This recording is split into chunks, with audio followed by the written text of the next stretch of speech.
Hi friends, வணக்கம். நம்ம இந்த வீடியோவில் என்ன பார்க்க போகிறோம்னா, ஒரு அழகான ரோஜா தான் பார்க்க போகிறோம். இந்த ரோஜாக்கு என்னாச்சுன்னா பாருங்கள், பூ எல்லாமே காஞ்சி போச்சு.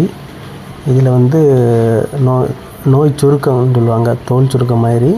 இதுக்கு இலையெல்லாம் அப்படியே சுருங்கிரும். அதே மாதிரி பூவெல்லாம் அப்படியே பூக்காது, அப்படியே காஞ்சி அந்த பூவை பார்த்தாலே உங்களுக்கு தெரியும். பாருங்கள், இதை நம்ம என்ன பண்ண போகிறோம்னா, செடி கட்டர் ஒன்று வாங்கிட போகிறோம். நீங்கள் கடையில் கேட்டால் கிடைக்கும். இதை வச்சு இது எல்லாமே கட் பண்ணிடலாம். ஃபஸ்ட்டு இப்படியே விட்டால் அடுத்து வரக்கூடிய பூவும் அதே மாதிரி தான் இருக்கும். ஸோ அதனால் இது நாட்டு ரோஜா. இந்த ரோஜா நல்ல மனம் நல்ல மனம் இருக்கும். அதனால் நம்ம இதை கட் பண்ணிடலாம். ரோஜா செடி அவ்வளோத்தையுமே கட் பண்ணி விட்டுடலாம். பொறுமையாக கட் பண்ணணும், முள் குத்திடக்கூடாது. பாருங்கள், இது எதுக்காக கட் பண்ணணும்னா, அப்போ தான் பூ நல்லா க்ரோத்து நல்லா வரும், நல்லா தளிரிடும்.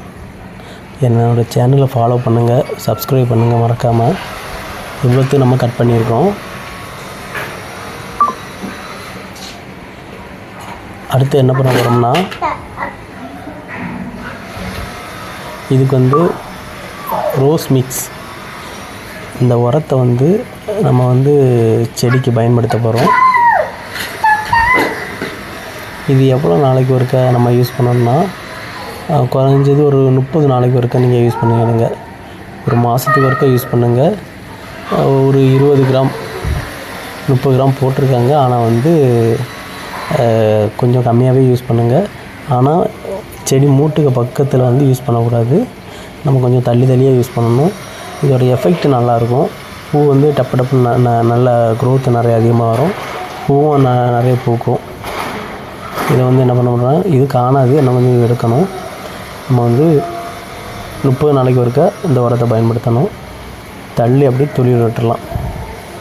அப்படி தூணாப்பு போட்டு விட்ருவோம்.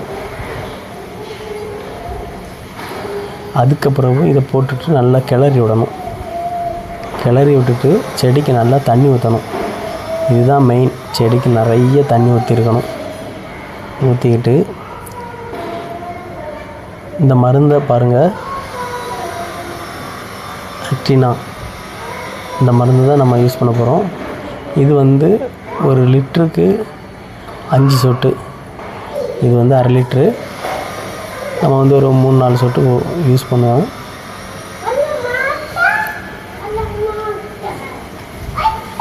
இந்த மருந்தை இதில் கலக்கிற வேண்டியதான்.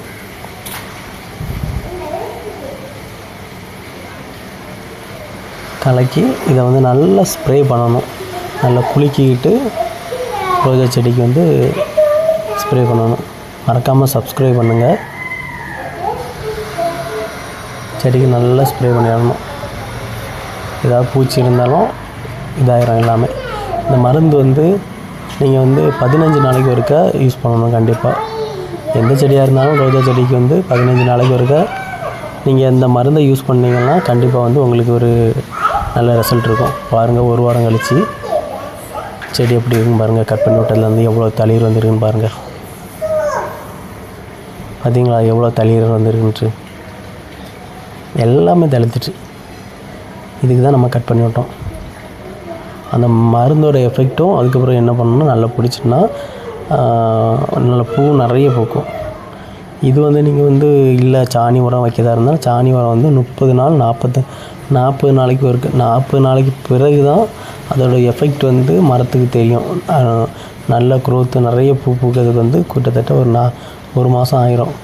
ஆனால் அது ஒரு 2 மாதம் கிட்ட, 1.5 மாதம் 2 மாதம் நல்லா மெதுவாக பூக்கும், நிறைய பூக்கும்.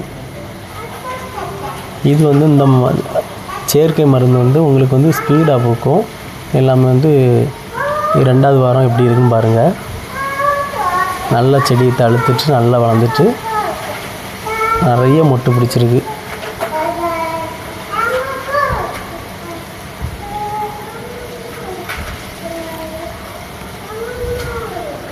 ஃபுல்லாக செடி ஃபுல்லாக அப்படியே தழுத்துச்சு.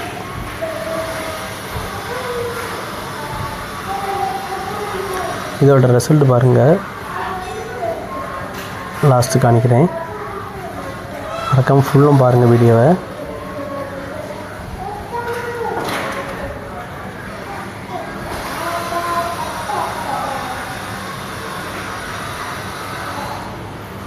எல்லாமே நல்லா தழுவு வந்திருக்கு.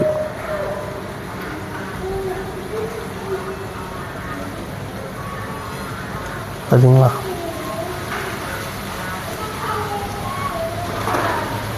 நல்லா தழுத்துருக்கு.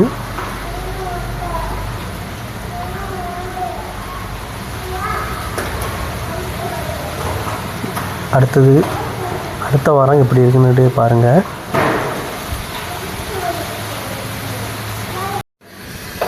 ஃபைனலாக இதோட ரிசல்ட் எப்படி இருக்குன்னு பார்த்துடலாம். பாருங்கள், எப்படி நல்ல ரிசல்ட் இருக்குது. செடி வந்து எப்படி பூக்க தொடங்கிச்சு. மொட்டு எங்கே பார்த்தாலும் மொட்டாட்டு வந்துச்சு. ஆனால் இது வந்து மொட்டு குறவு தான். போக போக இன்னும் மொட்டு கூடும், நிறைய மொட்டு வரும். இதேமாரி தொடர்ந்து வீடியோ போடுறேன். உங்களோட சப்போர்ட் கண்டிப்பாக தேவை. மறக்காமல் சப்ஸ்கிரைப் பண்ணுங்கள். தேங்க்ஸ் ஃபார் வாட்சிங்.